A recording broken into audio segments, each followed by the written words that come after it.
கடகராசிக்கார அன்பர்கள் அனைவருக்கும் எனது அன்பு கலந்த வணக்கங்கள். நான் உங்கள் ஆஸ்ட்ரோ சின்னதுரை, பிளிமிசை கூத்தூர், பெரம்பலூர் மாவட்டம். 2024 நிகழும் மங்களகரமான குரோதி வருடம் வைகாசி மாதம், அதாவது தமிழ் வருடத்திலே குரோதி வருடத்திலே 2வது மாதம் வைகாசி மாதம் கடகராசிக்காரர்களுக்கு எப்படிப்பட்ட கிரக நிலைகள் இருக்கிறது, அதனால் என்ன பலன்கள் ஏற்படும் என்பதை பற்றி இந்த காணொலியிலே பார்ப்போம். இதுபோன்ற தொடர்ந்து தமிழ் மாத ராசி பலன்களை தெரிந்து கொள்ளவும், ஜோதிட தகவல்களை தெரிந்து கொள்ளவும் நமது சேனல் ஆஸ்ட்ரோ சின்னதுரையை சப்ஸ்கிரைப் செய்து கொள்ளுங்கள், லைக் பண்ணுங்க, நண்பர்களுக்கு ஷேர் பண்ணுங்க. கடகராசி வைகாசி மாதம் உங்கள் ராசிக்கு 2ஆம் இடம், வாக்கு தனம் குடும்பஸ்தானாதிபதி சூரியன் 11ஆம் இடத்திலே இந்த மாதம் முழுவதும் சஞ்சரிக்கிறார். 11ஆம் இடம் என்பது லாபஸ்தானம், அபிலாஷைகள் பூர்த்தியாகக்கூடிய இடம், நெருங்கிய நட்பு வட்டாரம். 11ஆம் இடம் 11ஆம் இடம் என்பது மூத்த சகோதரம், சித்தப்பா, நம்மளுடைய நீண்ட நாள் ஆசை நிறைவேறக்கூடிய இடம், அபிலாஷைகள் பூர்த்தியாகக்கூடிய இடம் 11ஆம் இடம். அந்த இடத்திலே உங்களுடைய ராசிக்கு 2ஆம் இடத்து அதிபதி, வாக்கு தன குடும்ப ஸ்தானத்து அதிபதி இந்த மாதம் முழுவதுமே சஞ்சரிக்கிறார் 11ஆம் இடத்திலே, லாபஸ்தானத்திலே. பொதுவாகவே பிறப்பு ஜாதகத்தில் 11ஆம் இடத்துல சூரியன் இருக்காரு அப்படின்னா, பிறப்பு ஜாதகத்தில் லக்னத்துக்கு 11ஆம் இடத்துல சூரியன் இருக்காருன்னா அந்த ஜாதகத்தில் இருக்கக்கூடிய அனைத்து தோஷங்களும் நிவர்த்தியாக்கப்படுகிறது அப்படின்ற அர்த்தம்.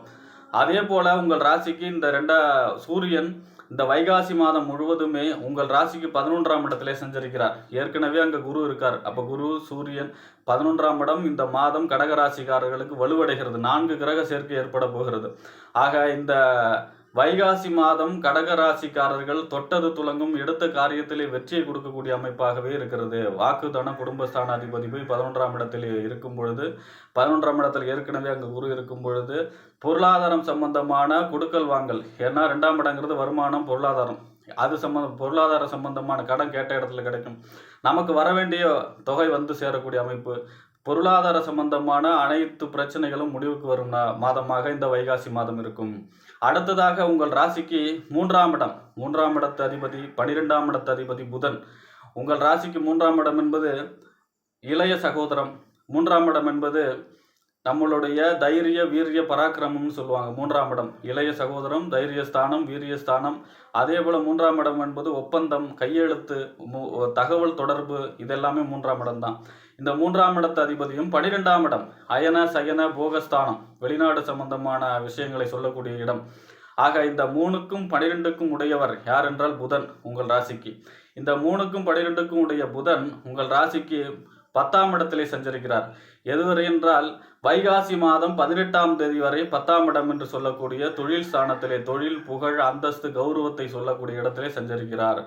பொதுவாக 12ஆம் அதிபதி 10ஆம் இடத்துல சஞ்சரிக்கும் பொழுது தொழில் நிமித்தமாக அலைச்சல், தொழில் நிமித்தமாக வெளியூர், வெளி மாவட்டம், வெளிநாடு செல்லக்கூடிய அமைப்பாக இருக்கும். அது 18ஆம் தேதி வரை.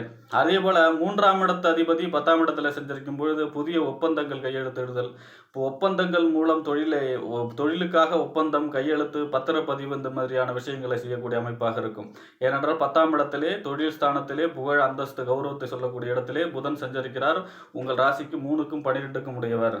இந்த 18ஆம் தேதி வைகாசி மாதம் 18ஆம் தேதிக்கு பிறகு அவரும் 11ஆம் இடம் என்று சொல்லக்கூடிய லாபஸ்தானத்தில் செஞ்சிருக்கிறார். ஏற்கனவே அங்கே குரு, அடுத்தது சூரியன், அடுத்தது புதன்.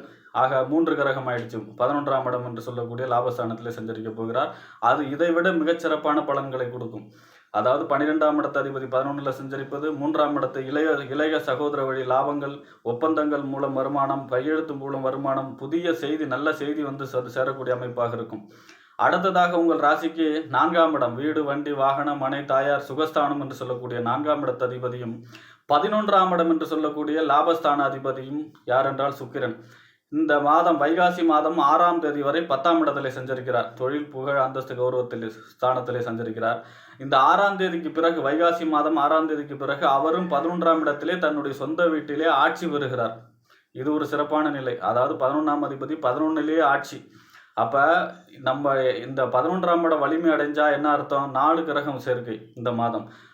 நீங்கள் அதாவது அபிலாஷைகள் பூர்த்தி, நம்ம மனசில் நீண்ட நாளாக என்னென்னலாம் நடக்கணும்னு நினச்சிருந்த போது அனைத்தும் நடைபெறும். 11ஆம் இடம் வலிமை அடையும் பொழுது அங்கே சூரியனோட சேர்ந்து அஸ்தங்கம் ஆயிட்டாரு குரு, சுக்கிரன் அப்படின்னு சொன்னாலும் அந்தவருடைய பலனையும் சூரியன் சேர்த்தே செய்வார்.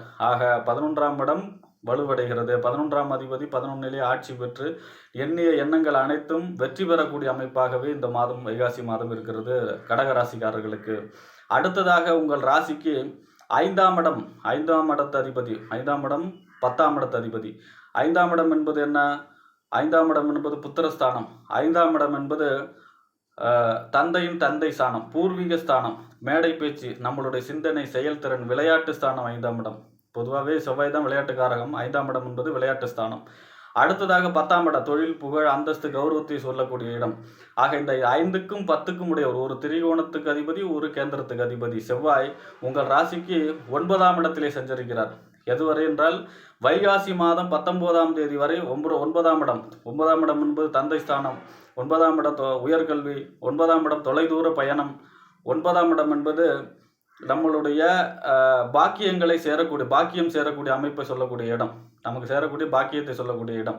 ஆக இந்த 9ஆம் இடம் ஒரு திரிகோண, அவர் தான் திரிகோண ஸ்தானம் என்று சொல்லக்கூடிய 5ஆம் இடத்துக்கு அதிபதி. மற்றொரு திரிகோண ஸ்தானத்திலே 9ஆம் இடத்துல செஞ்சிருக்கிறார் 19ஆம் தேதி வரை. இது ஒரு யோக நிலை. அதிர்ஷ்டங்கள், பாக்கியங்கள் வந்து சேரக்கூடிய அமைப்பாக இருக்கும். இந்த 19ஆம் தேதி வைகாசி மாதம் 19ஆம் தேதிக்கு பிறகு 10ஆம் இடத்திலே சஞ்சரிப்பார் செவ்வாய் உங்கள் ராசிக்கு 10ஆம் இடத்திலே. 10ஆம் இடம் தொழில், புகழ், அந்தஸ்து, கௌரவத்தை குறிக்கக்கூடிய இடம். செவ்வாய்க்கு எப்பவுமே 10ஆம் இடம் என்பது செவ்வாய்க்கு திக்பலம், முழு பலத்தோடு இருப்பார். அதோட கூட மேஷத்தில் செவ்வாய் ஆட்சி. அப்போ திக்பலம் பெறுகிறார், ஆட்சி பலம் பெறுகிறார். முழு வலிமையோட தொழில் சம்பந்தமான தொழில், புகழ், அந்தஸ்து, கௌரவத்தை சொல்லக்கூடிய இடத்துல கௌரவம் மேலோங்கும், புகழ் ஓங்கும், புகழ் பெருகும்.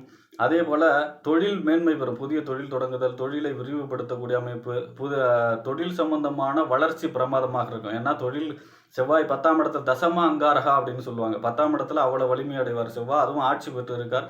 அப்போ தொழில் சம்பந்தமான வளர்ச்சிக்கு உகந்த மாதமாக இந்த மாதம் இருக்கும். ஆக செவ்வாய் அனுகூலமாக இருக்கிறார்.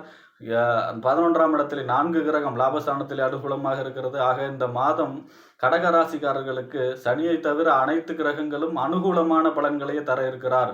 ஆக இந்த மாதத்தை சரியாக பயன்படுத்தி கொள்ளுமாறு அன்போடு கேட்டுக்கொள்கிறேன். நன்றி, வணக்கம்.